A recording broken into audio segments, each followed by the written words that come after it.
Question. Malaysia சுற்றுலா மற்றும் Vietnam airlines இடையே புதிய மாக் ஒப்பந்தத்தின் முக்கிய நோக்கம் என்ன? Option A. கோலாலம்பூர் மற்றும் ஹனோய் இடையே விமானங்களின் எண்ணிக்கையை அதிகரிப்பது. Option B. கலாச்சார பரிமாற்ற திட்டங்களை ஊக்குவிப்பது.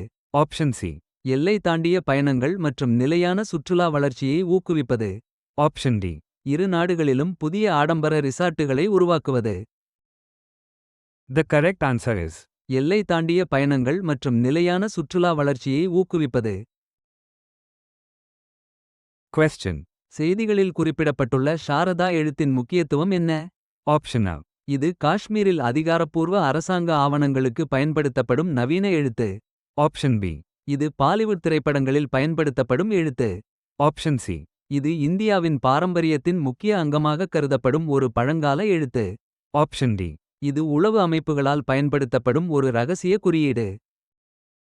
The correct answer is இது இந்தியாவின் பாரம்பரியத்தின் முக்கிய அங்கமாக கருதப்படும் ஒரு பழங்கால எழுத்து. question. தேசிய நீர்வழி -57 எந்த நதியில் செயல்படுத்தப்பட்டது? Option A. Ganga, Option B. Brahmaputra, Option C. Kopili, Option D. Yamuna. The correct answer is Kopili. question. புதுப்பிக்கத்தக்க எரிசக்தியின் பயன்பாடு காரணமாக 2024 இல் இந்தியா எவ்வளவு தொகையை புதைபடிவ எரிபொருள் செலவுகளில் தவிர்த்தது? Option A. $4.90 billion. Option B. $9.90 billion. Option C. $14.90 billion. Option D. $19.90 billion. The correct answer is $14.90 billion. question. உறுப்பு தானம் தொடர்பாக 2024 ஆண்டிற்கான உடல் உறுப்பு தானத்தில் நாட்டிலேயே முதலிடம் பிடித்ததற்காக எந்த மாநிலம் தேசிய விருதை பெற்றது? Option A. Kerala, Option B. Andhra Pradesh, Option C. Tamil Nadu, Option D. Karnataka. The correct answer is Tamil Nadu. question. Japan கடலில் சீனா யாருடன் கூட்டு கடற்படை பயிற்சியை தொடங்கியது? Option A. America, Option B. வட Korea, Option C. Russia, Option D. தென்கொரியா.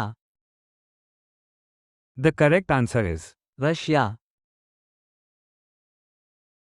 question.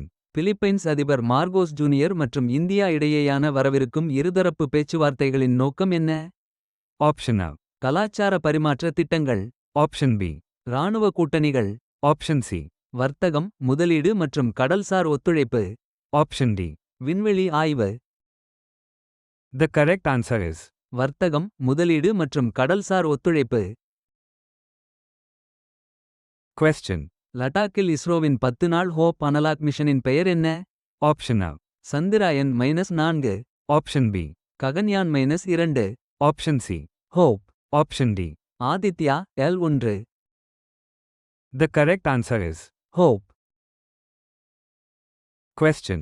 சமீபத்தில் பாரம்பரிய அந்தஸ்தை பெற்ற 1000 ஆண்டுகளுக்கும் மேலான பழமையான மிர்பா கிராமம் எங்கு அமைந்துள்ளது? Option A. Ladakh, Option B. Sikkim, Option C. Arunachal Pradesh, Option D. Uttarakhand. The correct answer is Arunachal Pradesh. question.